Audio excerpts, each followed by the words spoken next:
الحمد لله نحمده ونستعينه ونستغفره ونؤمن به ونتوكل عليه ونعوذ بالله من شرور أنفسنا ومن سيئات أعمالنا من يهده الله فلا مضل له ومن يضلله فلا هادي له ونشهد أن لا إله إلا الله وحده لا شريك له ونشهد أن سيدنا ومولانا محمدا عبده ورسوله وبارك وسلم تسليما كثيرا كثيرا أما بعد فأعوذ بالله من الشيطان الرجيم بسم الله الرحمن الرحيم إن الله يأمر بالعدل والإحسان وإيتاء ذي القربى وينهى عن الفحشاء والمنكر صدق الله العظيم. محترم حضرات، عزیز نوجوان دوستوں اور ساتھیوں اور پردہ نشین ہماری مائیں اور بہنیں، خطبہ مسنونہ کے بعد قرآن کریم کی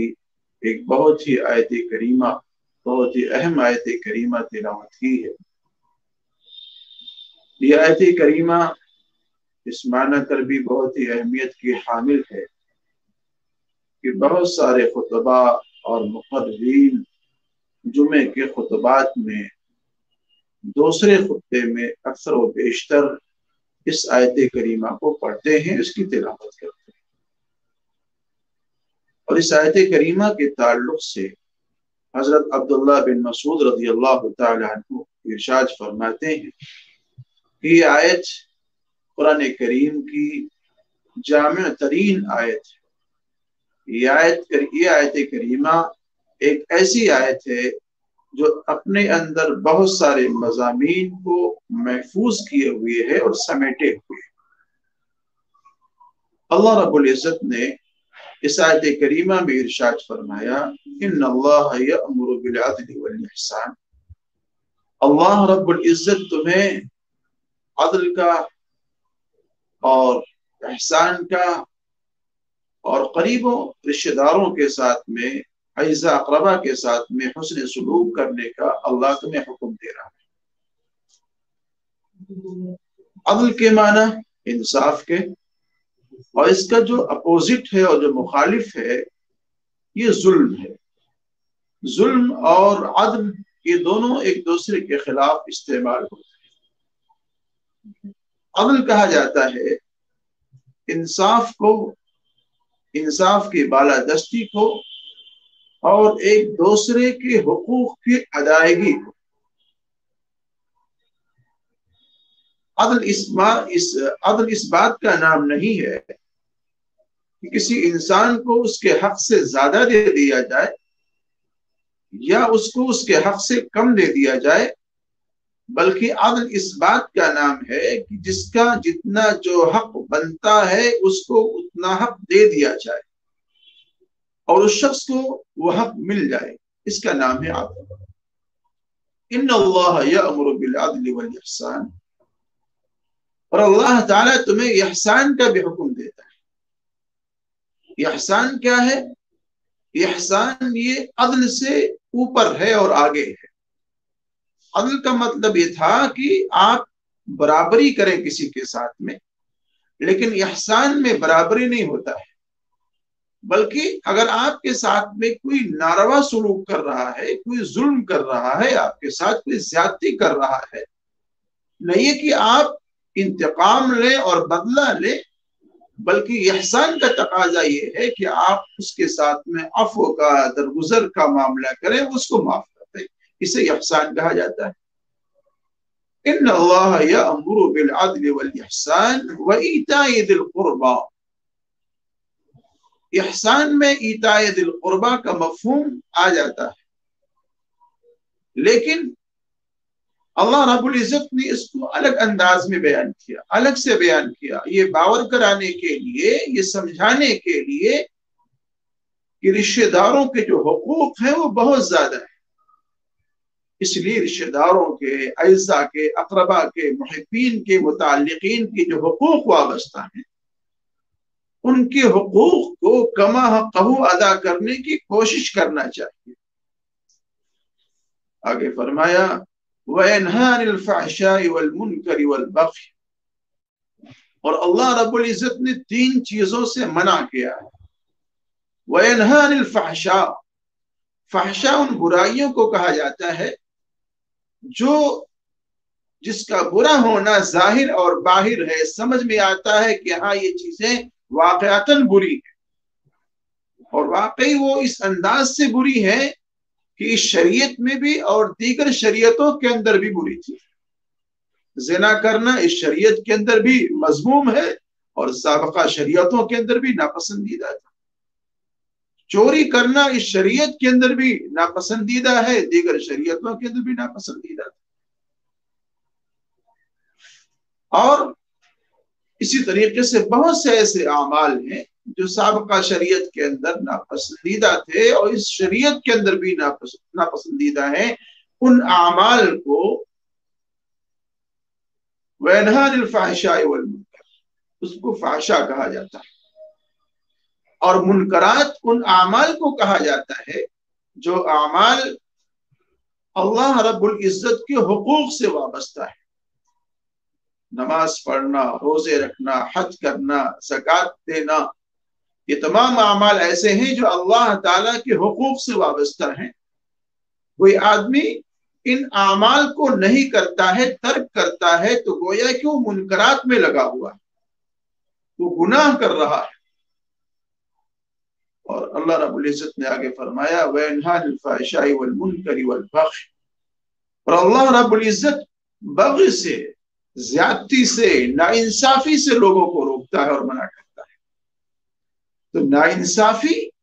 یہ عدل کا مد مقابل ہے، ظلم یہ عدل و انصاف کا مد مقابل ہے۔ آقا نامدار تاجدار بطحہ محمد مصطفیٰ صلی اللہ علیہ وسلم عدل و انصاف کی بالادستی کے لیے اور قانون کی حکمرانی کے لیے قرآن کریم کی جو احکامات ہیں اور مسلم جو قانون ہے، قرآن کریم کی جو قوانین ہے، اس کو نافذ کرنے کے لیے اس دنیا میں تشریف لائے۔ تو اللہ رب العزت نے اس آیت کریمہ میں بہت ہی فصاحت اور بلاغت کے ساتھ میں جو احکام، چاہے وہ منہیات میں سے ہوں چاہے اوامر میں سے ہوں، اس کو اللہ رب العزت نے اس آیت کریمہ کے اندر جمع کر دیا ہے اور اکٹھا کر دیا ہے۔ نبی پاک محمد مصطفیٰ صلی اللہ علیہ وسلم کی جہاں ذات گرامی عدل و انصاف کی بالادستی کو قائم کرنے کے لیے اس دریائے فانی کے اندر تشریف لائی تھی، آپ علیہ السلام نے اپنی ذات سے، صحابہ کرام کی ذات پر، تابعین تبع تابعین کی ذات پر، اور جن لوگوں نے بھی ان احکام کو عمل کیا، ان تمام لوگوں نے اس عدل و انصاف کی بالادستی کو اس روئے زمین پر قائم کیا ہے اور نافذ کیا ہے، چاہے وہ اپنی ذات سے متعلق ہو چاہے کسی دوسرے کی ذات سے متعلق ہو۔ ایک مرتبہ ایک واقعہ یہ پیش آیا کہ قبیلے بنی مخزوم کی ایک اعلیٰ خاندان اور بڑے خاندان کے خاتون سے چوری جیسا برا عمل سرزد ہو گیا۔ ظاہر سی بات ہے،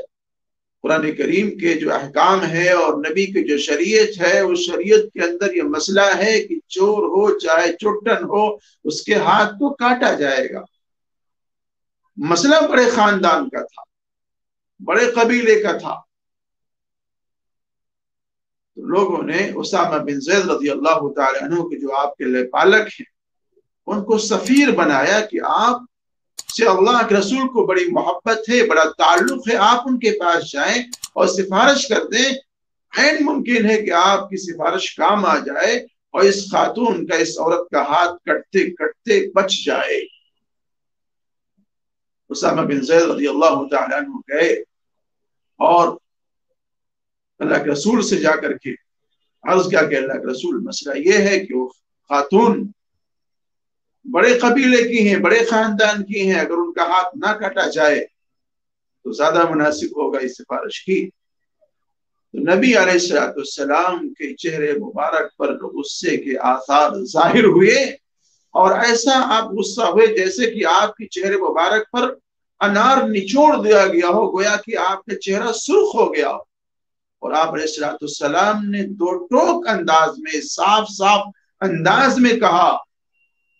کہ لو سرقت فاطمہ محمد صلی اللہ علیہ وسلم لقطعت يده، کہ وہ بنی مخزوم کی فاطمہ جس نے چوری کیا ہے، اگر اس کی جگہ پر فاطمہ بنت محمد نے چوری کیا ہوتا تو میں عدل و انصاف کو بروئے کار لاتے ہوئے اور دنیا کو بتلاتے ہوئے اور ظاہر کراتے ہوئے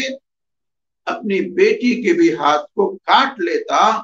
اور دنیا کے سامنے اس نذیر کو اور اس روشنی کو تو لوگوں کے سامنے پیش کرتا۔ تو نبی علیہ السلام کی ذات عدل و انصاف کے معیار پہ، چاہے وہ اپنی ذات سے متعلق ہو اور چاہے دوسروں کے ذات سے متعلق ہو، پورے طریقے سے عدل کو، انصاف کو اس روئے زمین پر قائم کیا ہے۔ ایک مرتبہ نعمان بن بشیر رضی اللہ تعالی عنہ کی اہلیہ محترمہ نے اپنے شوہر نامدار سے عرض کیا کہ میں اپنے اس بیٹے